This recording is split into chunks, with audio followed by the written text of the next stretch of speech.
He survived secret CIA plots, undercover mafia assassination attempts, and even the threat of nuclear annihilation. The weapons of war must be abolished. He turned Cuba from a colonial paradise into a player on the world stage. Our troubles in this hemisphere are being generated by Castro's Cuba. This is the story of Fidel Castro, a communist icon who's ruled Cuba for half a century. A dictator only 90 miles from US shores, who's outlasted 9 American presidents. This is Castro, declassified.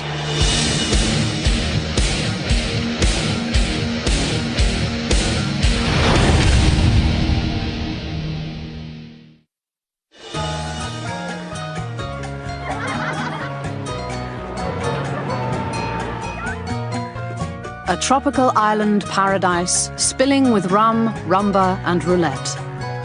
This was the Cuba most Americans knew in the 1950s. Glorious beaches, glittering casinos, gambling, music, dancing. In the 50s in Havana, it was wide open. I mean, I had many conversations about my father about what it was like. And you have to understand that it was basically paradise. I mean, anything you wanted, you could get. But just below the surface, the rhythm of revolution was beating. In the urban underground and throughout the Cuban countryside, people were demanding change. The unrest stemmed back to 1898, when Cubans fought to rid themselves of their Spanish colonial masters. But then the United States intervened, committing nearly 20,000 troops to fight for Cuba's independence. An even bigger investment would follow. Cuban sugar, Cuban water, Cuban electricity, Cuban telephones. The entire economic infrastructure of the island gradually was bought up or invested in by American capital. And this, of course, laid the groundwork for a great deal of nationalist sentiment in Cuba. This was the Cuba that Castro grew up in the 1930s and 1940s. Fidel Castro and the young university students who begin to cut their teeth politically and want to create a Cuba for themselves, their nationalism revolves around getting the Americans out. 1952. With corruption in the government rampant, a young Fidel Castro decided to run for Congress under a clean government party banner. But just before Election Day, the self-appointed chief of the military, Fulgencio Batista, cancelled the elections, pushed out the Cuban president Carlos Prior Socorras in a bloodless coup, and took control of the island republic. Corruption increased.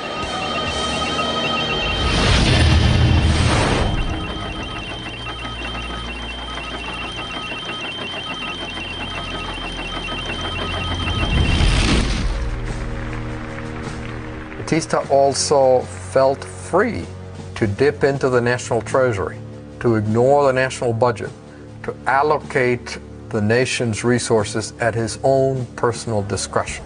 He did not see much of a distinction between his private use of power and the public purse. The coup really became the straw that broke the camel's back, the sign that electoral politics were not an option and that trying to engage peacefully would just lead one either to a jail cell or to exile. On the 26th of July 1953, Castro made a reckless, radical move. He led a group of about 150 men to storm one of the biggest military garrisons in Cuba, the Moncada barracks at Santiago de Cuba, on the eastern side of the island. The goal was to seize enough arms to mount a military revolution. The result was a bloodbath. They failed miserably. Many of them died. Those that weren't killed were sent to jail, including Fidel. Castro, however, turned the defeat into a platform for victory. The 26th of July would mark the birth of the Revolución in Cuba.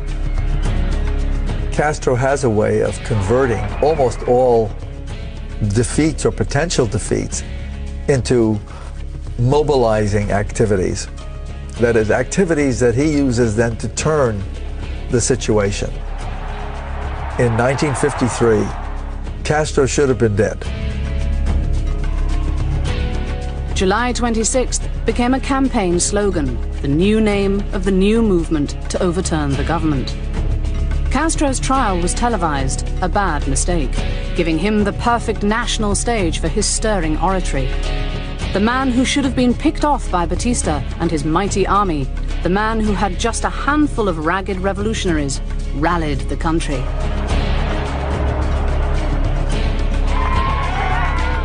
He essentially says that he did the right thing, the patriotic thing, the necessary thing, that he was the defender of the Cuban Constitution, that he was the defender of the Republic, because Batista had usurped power in the 1952 election, and that all Cubans should really have followed him if they were patriots. From prison, Castro produced a manuscript of his words, "History will absolve me." With public opinion firmly in his favor, and thanks to pleas from Castro's politically connected family, he and others were released in an amnesty after serving less than 2 years. But informed of Batista's plans to have him killed after his release, Castro fled to Mexico to plot his next move.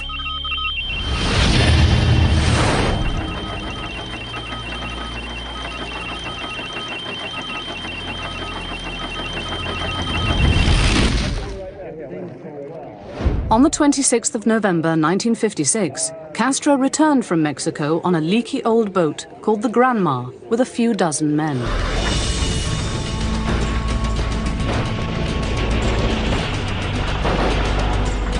On the 2nd of December, they were ambushed by the Cuban army. Most of them were killed outright. Castro survived, and with a handful of others, escaped to the Sierra Maestra Mountains. There they hid out for nearly 2 years, building a revolutionary army and developing their political philosophy and strategy. In mid-1958, Batista makes the decision to launch a general offensive, over 10,000 troops, tanks, motorized equipment, against Castro's forces in eastern Cuba. Among the growing band of revolutionaries with Castro in the mountains was a young Argentine destined to become the world's most recognized revolutionary, Ernesto Che Guevara. Castro's forces stood at less than 1,000. Despite the odds, Batista made no inroads. The equipment gets stuck in the mud. It's the middle of the rainy season. These are unprofessional soldiers. The soldiers, many of them, do not want to fight. The general offensive is a disaster. Troops retreat. Many surrender. And from mid-1958 to December, what you see is the armed forces of the Republic of Cuba collapse. Throughout Cuba, people were becoming more and more repulsed by the brutality of the Batista regime. In his attempt to hold on to power, he jailed and killed thousands. The tighter he squeezed, the more his power slipped away. There were lots of acts of violence and sabotage going on. The electrical system was spotty, and streets would be blocked, and there would be shootings, and it was generally not a time to be out and about. New Year's Eve, 1958. In Havana, the roulette wheels were turning and the rum was flowing. Wealthy revelers had no idea what was about to happen. Revolution was knocking at the door. The life they knew was about to come crashing down.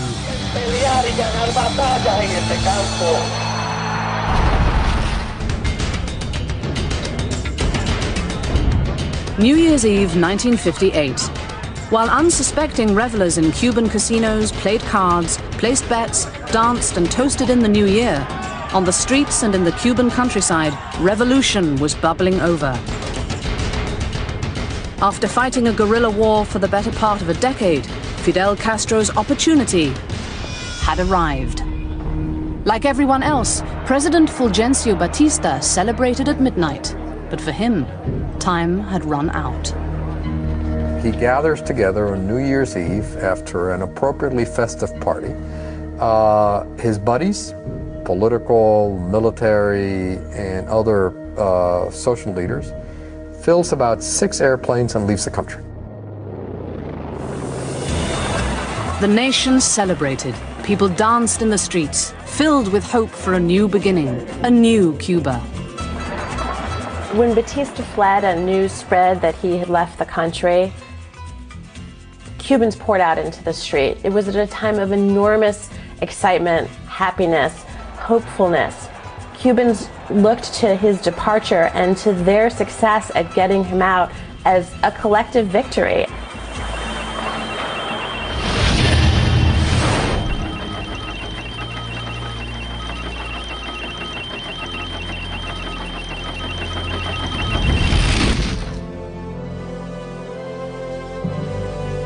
Castro took several days to enter Havana, driving across the country, rallying seas of people to his side.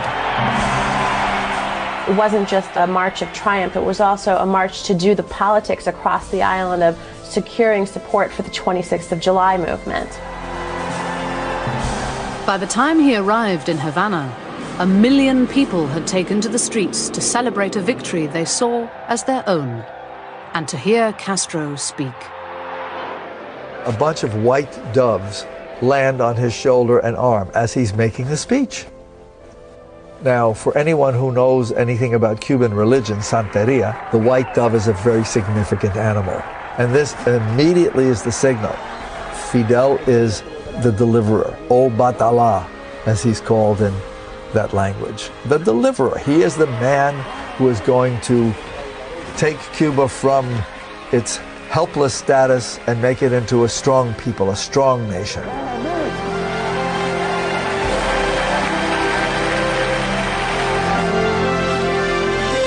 But for the US government, Castro was far from a savior. Although Castro met Vice President Nixon and appeared in several interviews on US television, the period of goodwill was brief. The new government mounted a campaign to teach literacy and reading to peasants around the country, and also began to focus on education, and also public health.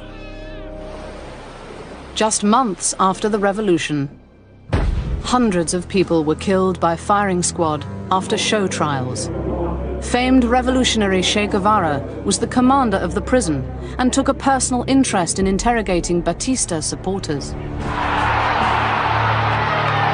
People wanting revenge for the brutality of the Batista regime shouted, "To the wall," the site where people faced the firing squad. There were lots of executions, and we thought, well, they got what they deserve. These are bad men. They've obviously done some terrible things, and so he's cleaning house. But they kept on, and they kept on.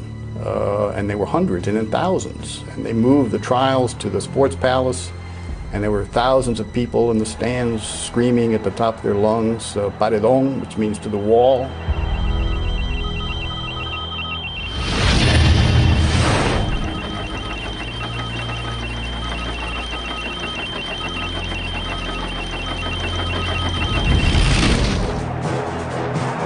Castro's next move was to redistribute land and press on with agrarian reform. By today's standards, that agrarian reform would be looked at as enormously moderate. But by the standards of 1959 and the Cold War, the agrarian reform was seen by the United States and by American landowners in Cuba as an enormous threat. Confirming American fears, Castro declared himself a communist and began to build an alliance with the Soviets. Russia now had a staunch ally just 90 miles from the United States. Over the next couple of years, US operatives devised all manner of secret assassination schemes. And we now know, as a result of declassified materials, that the Eisenhower administration had already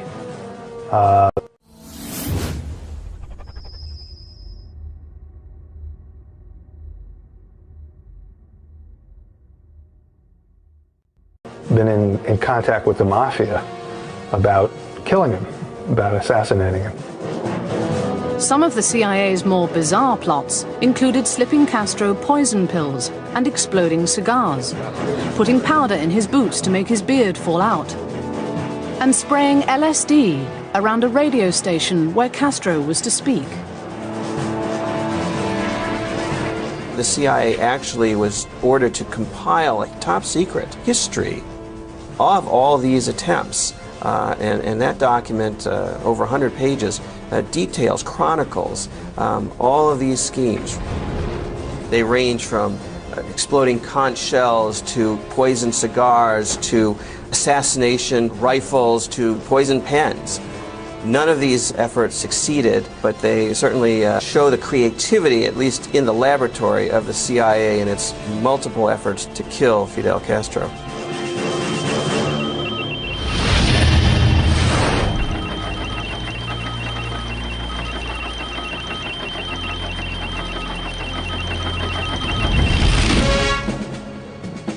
When John F. Kennedy became president, he inherited from Eisenhower a more ambitious, secret plan to overthrow Castro, the Bay of Pigs operation, a plan to train Cuban exiles to storm the island and take over the government. Recently declassified documents reveal the CIA hired the mafia to murder Castro just before the Bay of Pigs operation was launched. The CIA paramilitary director, Richard Bissell, who was the architect of the Bay of Pigs, had agreed to use the U.S. Mafia to smuggle poison pills created by the CIA onto the island and somehow get them into Castro's food. But that CIA plot failed as well. Miami was already becoming a little bit like Casablanca in Second World War. There were all kinds of conspiracies, all kinds of activity against the Cuban Revolution. And I got involved in a lot of those activities. I was, you might call it a militant anti-Castro. March 1961. In Guatemala, the CIA quietly put together a brigade of about 1,500 civilians and began training them. The United States was preparing an assault on Castro and his government. This time, it was all or nothing. This was war.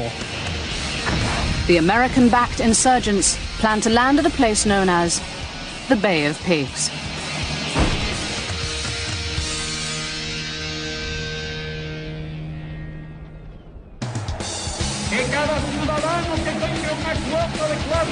In 1961, El Comandante Fidel Castro seized power in Cuba.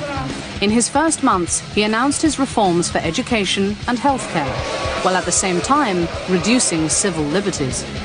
Back in the US, the CIA was targeting Castro with several bizarre assassination plots and the Bay of Pigs operation. We didn't know we were going to land on the Bay of Pigs until probably 2 days before. We always thought that we were going to be dropped or land near the mountains. Castro's intelligence knew well in advance about America's plans and used the attack as an opportunity to round up his enemies.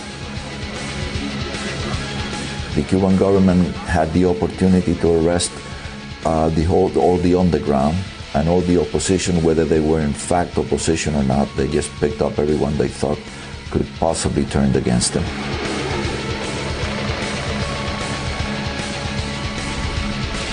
From inside Havana, the US attack seemed to be going badly from the start. The exiles were quickly killed or captured. I remember telling the militiaman that captured us, I said, okay, give me some water and then shoot me. The exiles were held for 1.5 years. While in prison, they were visited by Castro. And he came very nicely saying, boys, how is the revolution treating you? Almost in a paternal way. He managed to get a good number of us to applaud him for what he was saying. Okay, that showed me that this man had an ability of persuasion that, again, is not common among political leaders. After the Bay of Pigs fiasco, even the CIA's own top-secret report dubbed the operation the perfect failure. This report was so scathing in its criticism of the CIA's own mishandling of this operation that the director of the CIA at the time, John McCone, took the report. There was about 20 or 30 copies that had been circulated. He asked for every single one to be returned, destroyed all but a couple, and kept those in a safe where they were hidden away from history for decades. Kennedy had lost face and lost the battle. But a new war, an ongoing secret war to bring down Castro, was already underway. And it would bring the world closer than it had ever been before to the edge of nuclear war.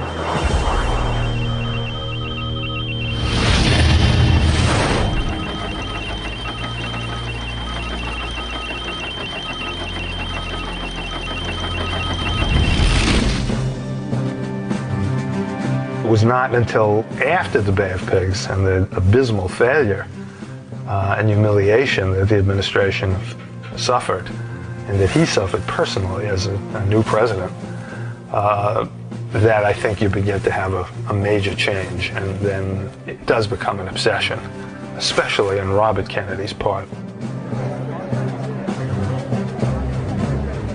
In the aftermath of the Bay of Pigs operation, the president and his brother, Robert Kennedy, the U.S. Attorney General, were more determined than ever to get Castro. The cost of freedom is always high, but Americans have always paid it.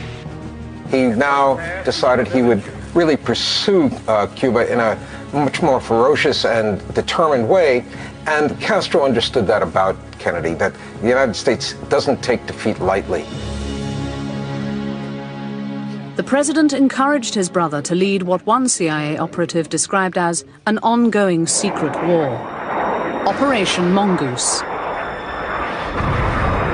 Clandestine operations that included bombing sugar mills, burning farms, and blowing up factories. In the late 1980s, we were able to get almost the entire record of Operation Mongoose declassified. And it has become an infamous, legendary set of covert actions.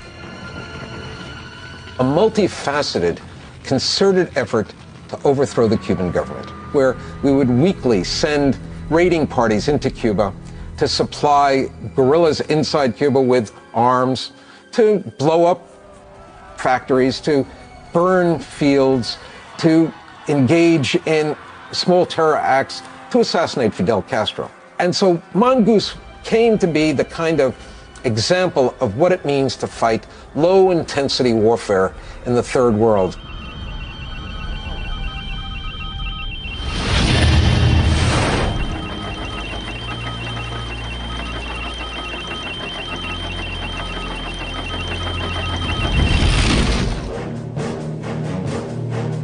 August 1961. Recently declassified material reveals top Kennedy aide Richard Goodwin flew to South America for a secret meeting with Che Guevara, the representative Fidel had sent to broker a deal. Goodwin describes the secret meeting and how it took place in an apartment in Uruguay. And essentially, as is revealed in the memo, Che Guevara offered, in Castro's name, 3 major concessions to the United States. He said that essentially Cuba would cut or reduce greatly its military ties to the Soviet Union, the security. It would stop exporting revolution, another security threat, and it would agree to compensate the U.S. companies that it had expropriated in '59 and '60. The 3 issues that the United States had with Cuba. In return, Che Guevara said to Goodwin, just leave us alone. Che also presented a gift from Castro to Kennedy. Fidel had sent along a box of Monte Cristos that everybody knew at the time were Kennedy's favorite cigar. Goodwin took the cigars along with a message back to Kennedy, reported to Kennedy. Kennedy lit up one of the cigars and said, pretty good. He says, actually, Goodwin, I ought to have given you the first one to smoke. Kennedy referring to a plot to kill Castro with a poisoned cigar. Kennedy then listened to Goodwin's report of the secret deal offered by Fidel and Shea. And they both had the same reaction. This is a sign of weakness. So not only should we not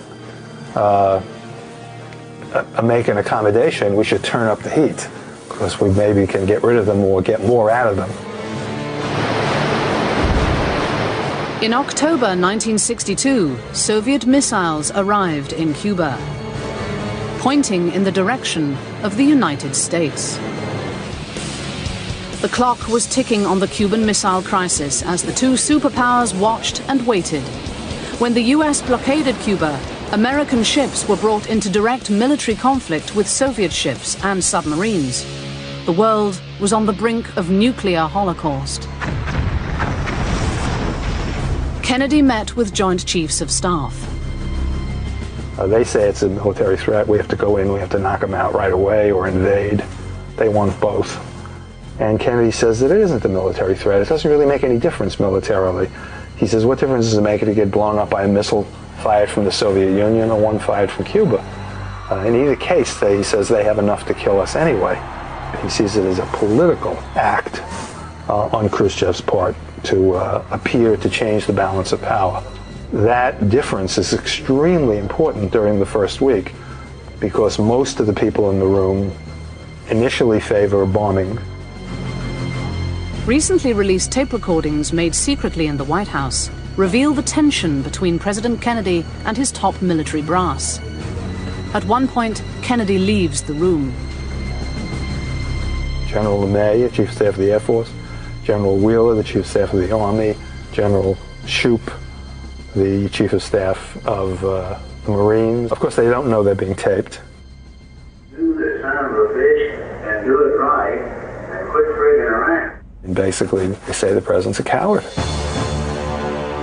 Whatever Kennedy thought privately, publicly, he was ready to go head-to-head with the Soviets and Castro. With Soviet missiles just 90 miles from US shores, there was too much at stake. The weapons of war must be abolished before they abolish us. With the future of the world hanging in the balance, recently declassified documents from Cuba reveal the assumptions and misinformation that made Castro believe the US knew more than in fact it did. Castro knew there were nuclear weapons on the island, and he thought the United States knew this too. He couldn't imagine that the United States, with the best intelligence service in the world, did not know that there were nuclear weapons already on the island of Cuba. Castro was convinced the US was about to launch a nuclear attack on Cuba. And he says to Khrushchev, don't get caught with your rifles down. If you see the United States invading Cuba, then you must first launch the nuclear attack against the United States. Mistakenly, Castro believed this because he thought the United States knew more than it actually knew. And so there is this sense that he was willing to go to the brink. As for ordinary Cubans, they imagined that they were going to be destroyed. They would fight to the last person, and a lot of Cubans would die. This is going to be an invasion by the United States. Everyone's going to die. The Cubans weren't alone. In the USSR, the US, and even in Europe, ordinary people talked about and prepared for nuclear war. Many believe the world never came closer to Armageddon than that week at the end of October 1962.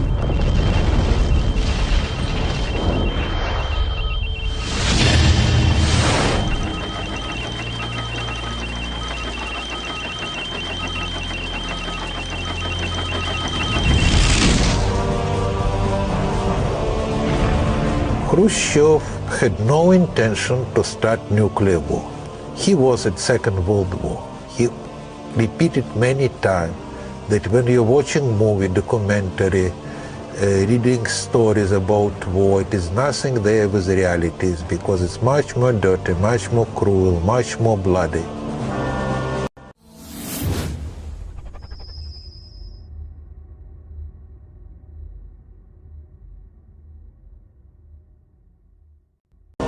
Recently declassified Soviet documents indicate they had no desire for war. The Soviets knew that US missiles outnumbered them 10 to 1. And he saw the destruction of the Soviet land. He didn't want to destroy his land second time for the interest of the Fidel Castro. Documents also reveal a rocky relationship between the Soviets and Castro. He became Soviet ally. That brings a huge headache to my father, because there's one simple rule. If you want to be a great country and leader of the great country, you have to protect all your allies, to show to all others that you are strong enough to protect them. On the 26th of October 1962, Castro wrote to Khrushchev saying he expected a US attack was imminent. And he tells Khrushchev, if it's going to be an attack, an invasion, you should launch nuclear weapons first. This horrified Nikita Khrushchev, and it was one of the factors that led Khrushchev to so quickly agree to Kennedy's offer to end the crisis. Khrushchev wrote back to Castro. He says basically, my dear comrade Fidel Castro, I understand your reasons, but I don't agree with you. Launching a nuclear first strike against the United States will not solve anything, but will initiate a thermonuclear world war in which we will all be incinerated. And he very much mentions Cuba. He says Cuba will be burned in the fires of war. It's a very, very dramatically written letter.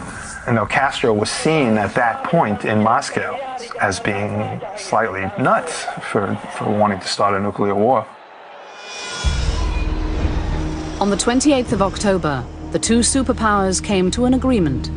The USSR agreed to remove their missiles from Cuba after the US agreed to remove their missiles from Turkey, and the US promised not to invade Cuba.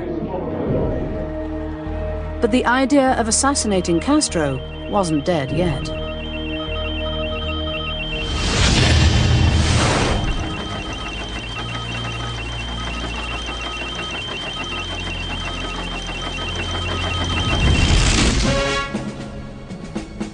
An assassin's bullet was coming, but it would be for John Kennedy, not Fidel Castro.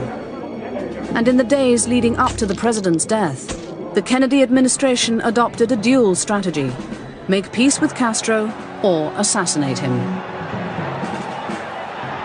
On the day that Kennedy was assassinated in Dallas, his emissary, Jean Daniel, a French reporter, was sitting with Castro in Varadero in Cuba with an agenda that Kennedy had given him to go over with Castro for a rapprochement. As they had begun to discuss the agenda itself, one of Castro's aides interrupted him with the news that Kennedy had just been shot in Dallas.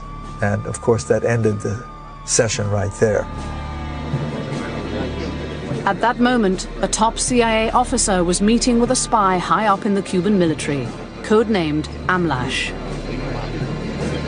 And giving him a poison pen, which had been crafted in the Technical Services Division of the CIA, and saying that he was going to also provide a very potent liquid, a poison, to go in the pen.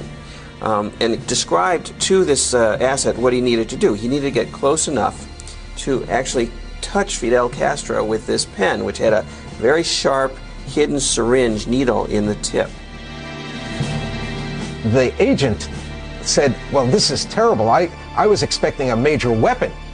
I mean, I'm a serious assassin. How dare you? This guy wanted to take a pistol or a machine gun into the presidential palace and kill Fidel Castro in a dramatic way. And here they were handing him a poison pen. He pushed it away.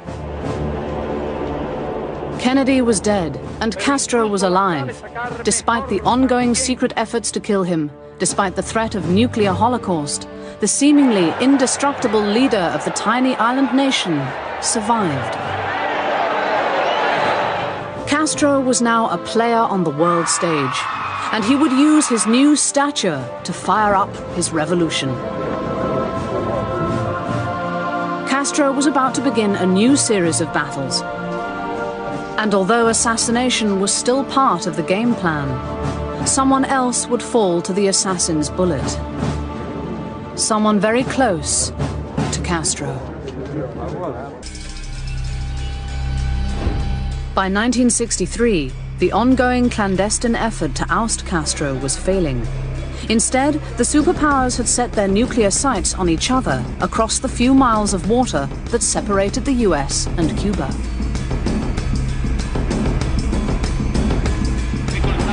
Castro had survived the Cuban Missile Crisis and thrived. As the next few decades proved, despite his enemies, he seemed indestructible.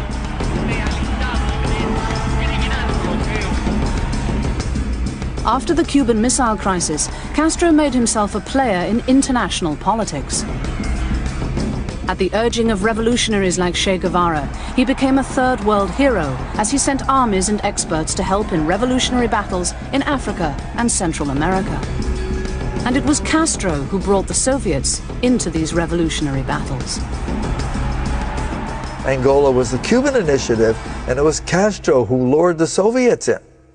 The Soviets were reluctant to help the Nicaraguan government. It was Castro who got the Soviets to provide armaments for the Sandinistas. Over and over again, it's Castro somehow convincing the Soviets to invest in his projects. I would classify Castro as one of the world's greatest pickpockets. 1967. Castro's most famous partner in exporting revolution was his longtime revolutionary associate, Ernesto Che Guevara. While Che was supporting revolution in Bolivia, the CIA allegedly hired Cuban exile Felix Rodriguez to hunt him down. During the combat, he was wounded on his right leg. His rifle was shot out. Most of the guerrilla were killed, and he was captured alive. And look at him and say, "I'm sorry, I tried my best." He understood. He turned white like a piece of paper, but he said, "It's better this way. I should have never been captured alive." Just before Che was executed, Rodriguez took a last photograph. It was about 1 o'clock in the afternoon when I left him, and about 1:10 Bolivian time, I heard the burst. And I took note at that time, that was the time that he was executed.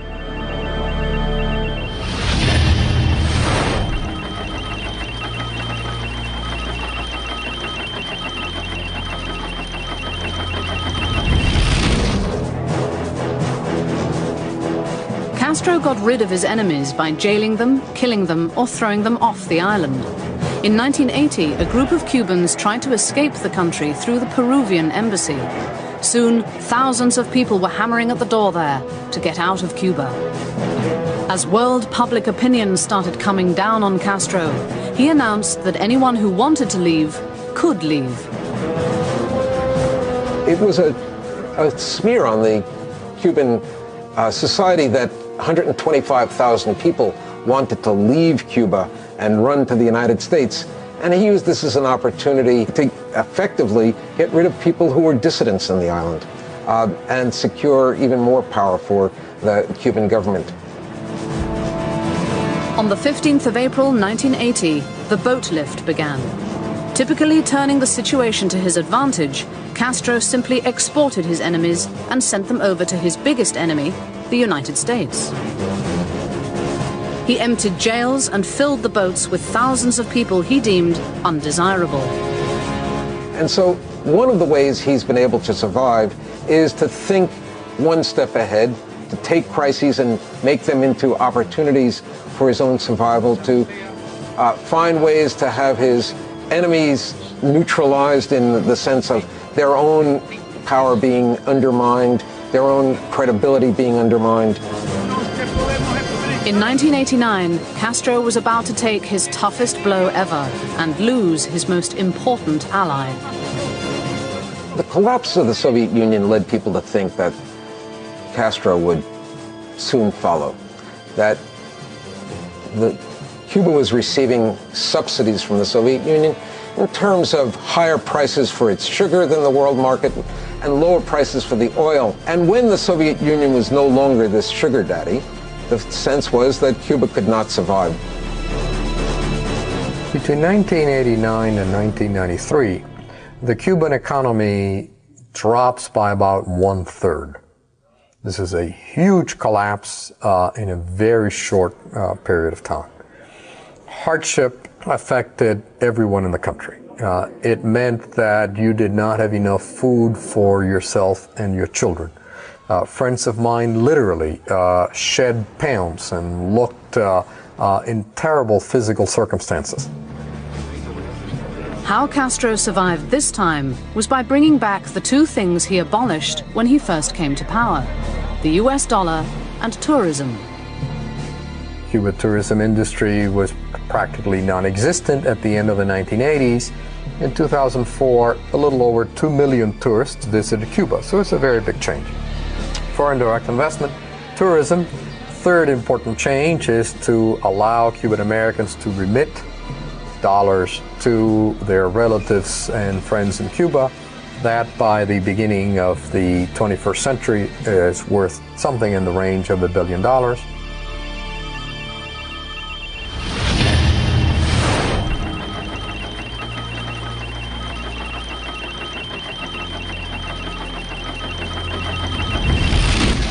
Many scholars and Cubans argue the best way to get rid of Castro is to end the embargo, the official US policy forbidding Americans to do business with Cuba, which has been in place since 1962.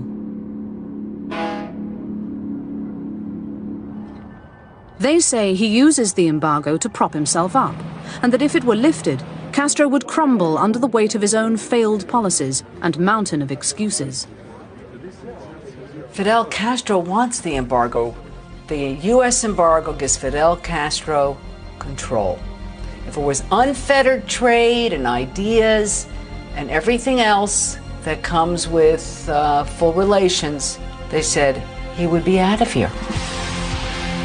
Now in his late 70s, it seems time is Castro's greatest enemy.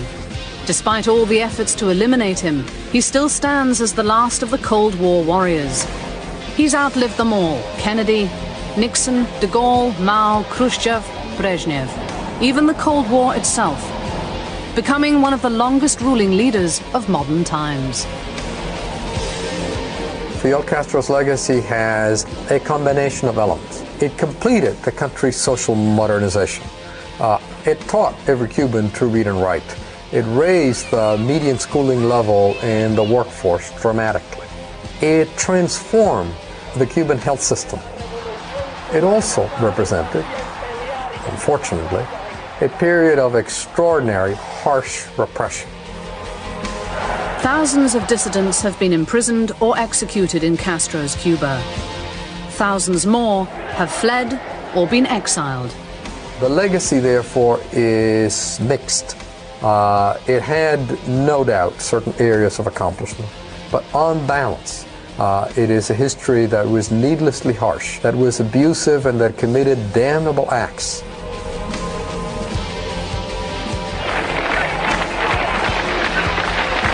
Both enemies and friends acknowledge the prowess of the man who started with a handful of guerrilla rebels, seized power, and held on to it for half a century.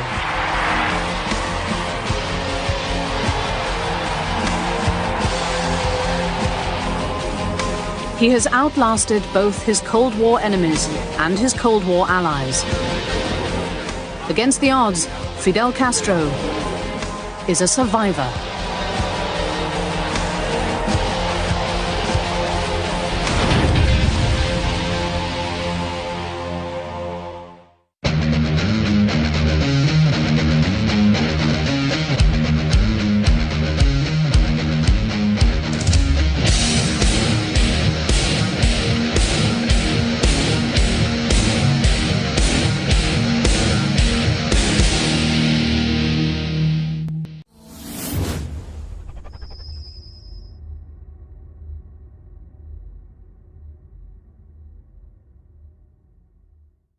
Either to a jail cell or to exile.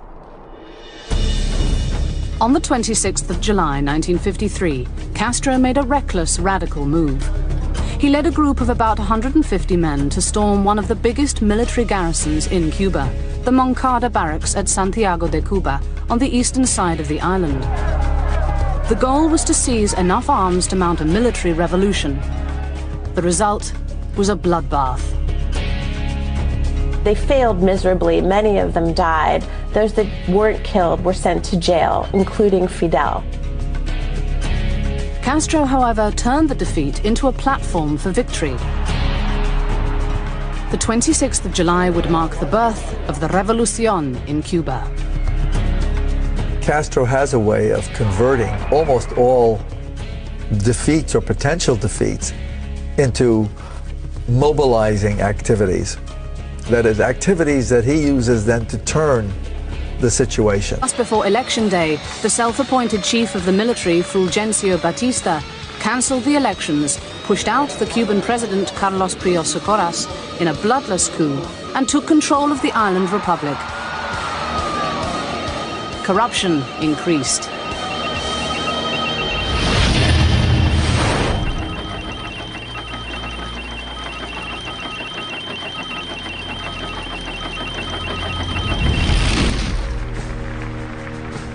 Batista also felt free to dip into the national treasury, to ignore the national budget, to allocate the nation's resources at his own personal discretion.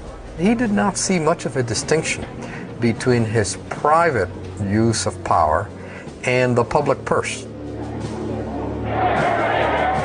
The coup really became the straw that broke the camel's back, the sign that electoral politics were not an option, and that trying to engage peacefully would just lead one either.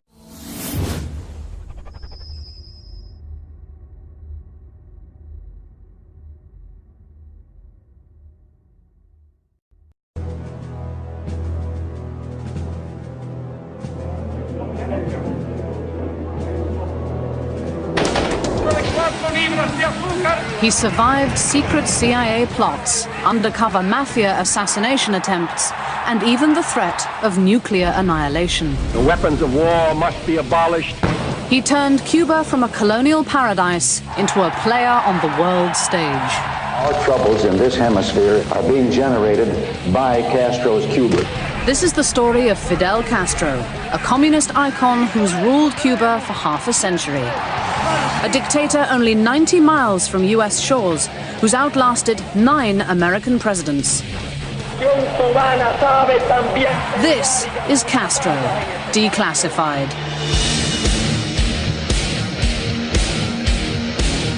Committing nearly 20,000 troops to fight for Cuba's independence. An even bigger investment would follow. Cuban sugar, Cuban water, Cuban electricity, Cuban telephones. The entire economic infrastructure of the island gradually was bought up or invested in by American capital. And this, of course, laid the groundwork for a great deal of nationalist sentiment in Cuba. This was the Cuba that Castro grew up in the 1930s and 1940s. Fidel Castro and the young university students who begin to cut their teeth politically and want to create a Cuba for themselves, their nationalism revolves around getting the Americans out. 1952. With corruption in the government rampant, a young Fidel Castro decided to run for Congress under a clean government party banner. But just